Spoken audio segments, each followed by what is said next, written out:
Défi J'envoie 2026, jour 16. Aujourd'hui, la contrainte, elle est simple. Il suffit d'exprimer une opinion impopulaire. Alors accroche-toi parce que celle-ci, elle va faire grincer des dents. Je pense que la communication non violente, la fameuse CNV, ça peut être une énorme arnaque. Ben oui, je le dis. Et je vais aller plus loin. Dans certaines situations, utiliser la CNV, c'est perdre à tous les coups. Et parfois, ça te fait même passer pour juste un blaireau manipulable.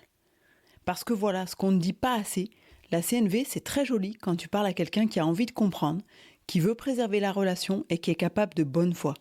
Mais si en face, tu as quelqu'un qui se moque totalement de la relation, quelqu'un qui est de mauvaise foi, ou qui t'écoute juste pour trouver la faille, ou simplement qui en a rien à faire de ce que tu ressens, alors la CNV peut devenir ton pire piège.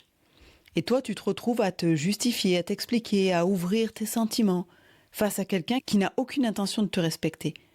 Et c'est exactement de ça qu'on va parler aujourd'hui. Quand la CNV est utile et quand elle te met en danger.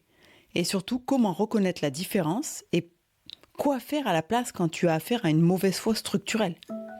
Et si tu as déjà eu l'impression de bien communiquer et de te faire tacler quand même, cet épisode va te faire du bien. Allez, bonne écoute. Bienvenue dans Empowercast. Pendant tout le mois de janvier, j'ai décidé de relever le défi J'envoie proposé par l'Académie du podcast. Il s'agit de publier un épisode par jour, tous les jours, en tenant compte d'une contrainte créative ou narrative imposée. Pour l'occasion, Empowercast s'est paré d'un nouveau générique et j'espère que tu l'apprécieras et que tu t'amuseras autant que moi à écouter chacune de ces capsules. Pour info, tu pourras retrouver tous les participants à ce challenge grâce au hashtag J'envoie 2026 sur les réseaux sociaux.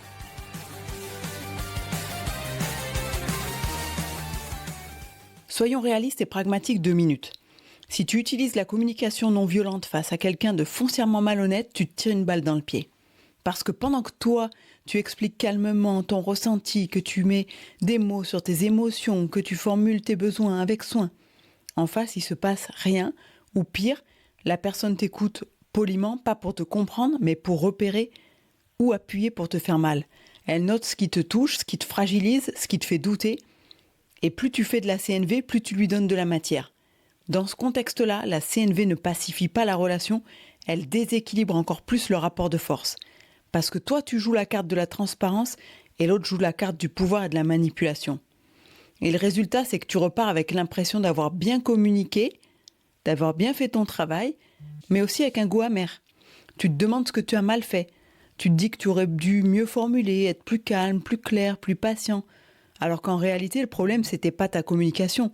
Le problème, c'est que l'autre, il s'en foutait complètement. Et le malentendu, c'est pas la communication non violente. Le problème, c'est ce qu'on lui fait porter. On a fini par transformer la CNV en une espèce de solution magique, un outil universel censé résoudre tous les conflits, quelle que soit la personne en face, quel que soit le contexte. Comme si bien communiquer suffisait à rendre l'autre correct. Comme si formuler ses besoins calmement pouvait, par miracle, créer de la bonne foi là où il n'y en a pas. Or, la CNV repose sur un présupposé fondamental qu'on oublie un peu trop souvent de nommer. Il faut absolument que la relation compte pour les deux personnes.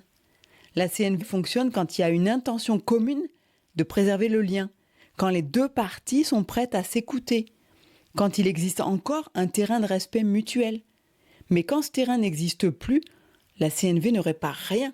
Elle l'expose, elle fragilise. Utiliser la CNV face à quelqu'un qui méprise la relation, c'est comme expliquer ses règles du jeu à quelqu'un qui a déjà décidé de tricher. Tu peux être irréprochable dans ta forme, tu perdras quand même sur le fond. Et c'est pas un échec personnel, c'est une erreur de diagnostic relationnel. Alors remettons la chose à leur place. La communication non violente n'est pas mauvaise, elle n'est pas naïve et elle n'est certainement pas inutile. La CNV, c'est un outil relationnel puissant. Mais comme tous les outils, elle a un champ d'application précis. Elle est pertinente dans une relation saine ou dans une relation abîmée mais réparable.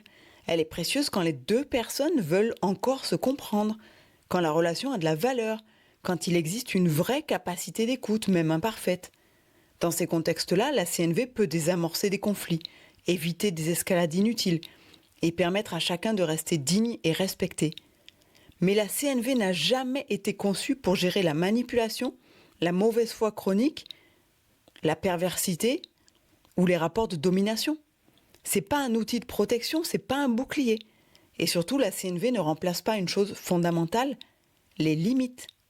La CNV peut venir après que tu aies posé tes limites, mais elle ne peut pas se substituer à elles. Et il y a quelque chose qu'on oublie souvent dans les discours sur la communication. Se respecter, ça commence pas par expliquer. Se respecter commence par se protéger. Parce que toutes les situations ne méritent pas une discussion. Toutes les personnes ne méritent pas ton ouverture émotionnelle. Et toutes les relations ne peuvent pas être réparées. Parfois, la chose la plus saine à faire, ce n'est pas de mieux formuler ton ressenti, c'est de dire non, de poser une limite claire ou d'arrêter la conversation.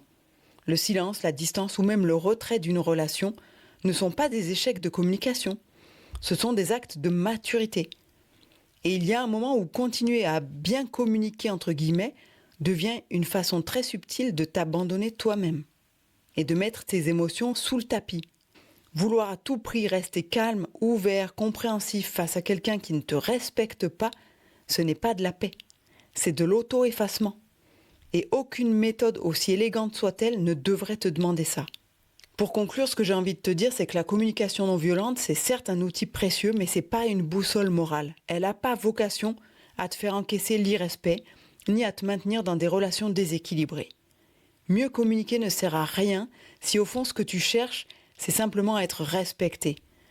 Alors avant de te demander comment dire les choses autrement, pose-toi plutôt la question de est-ce que la relation en face mérite encore ton énergie ?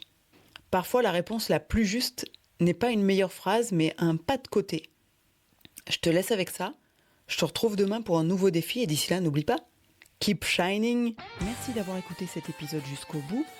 Pendant tout le mois de janvier et pendant toute la durée de ce défi J'envoie, je te propose de me laisser des commentaires ou des questions sur le répondeur d'Empowercast que tu trouveras dans les notes du podcast. C'est un lien sur lequel tu cliques et qui te permettra de me laisser un message de moins de 30 secondes. Mais il y a déjà de quoi en dire en 30 secondes. Allez, j'ai hâte d'écouter ton message. À demain!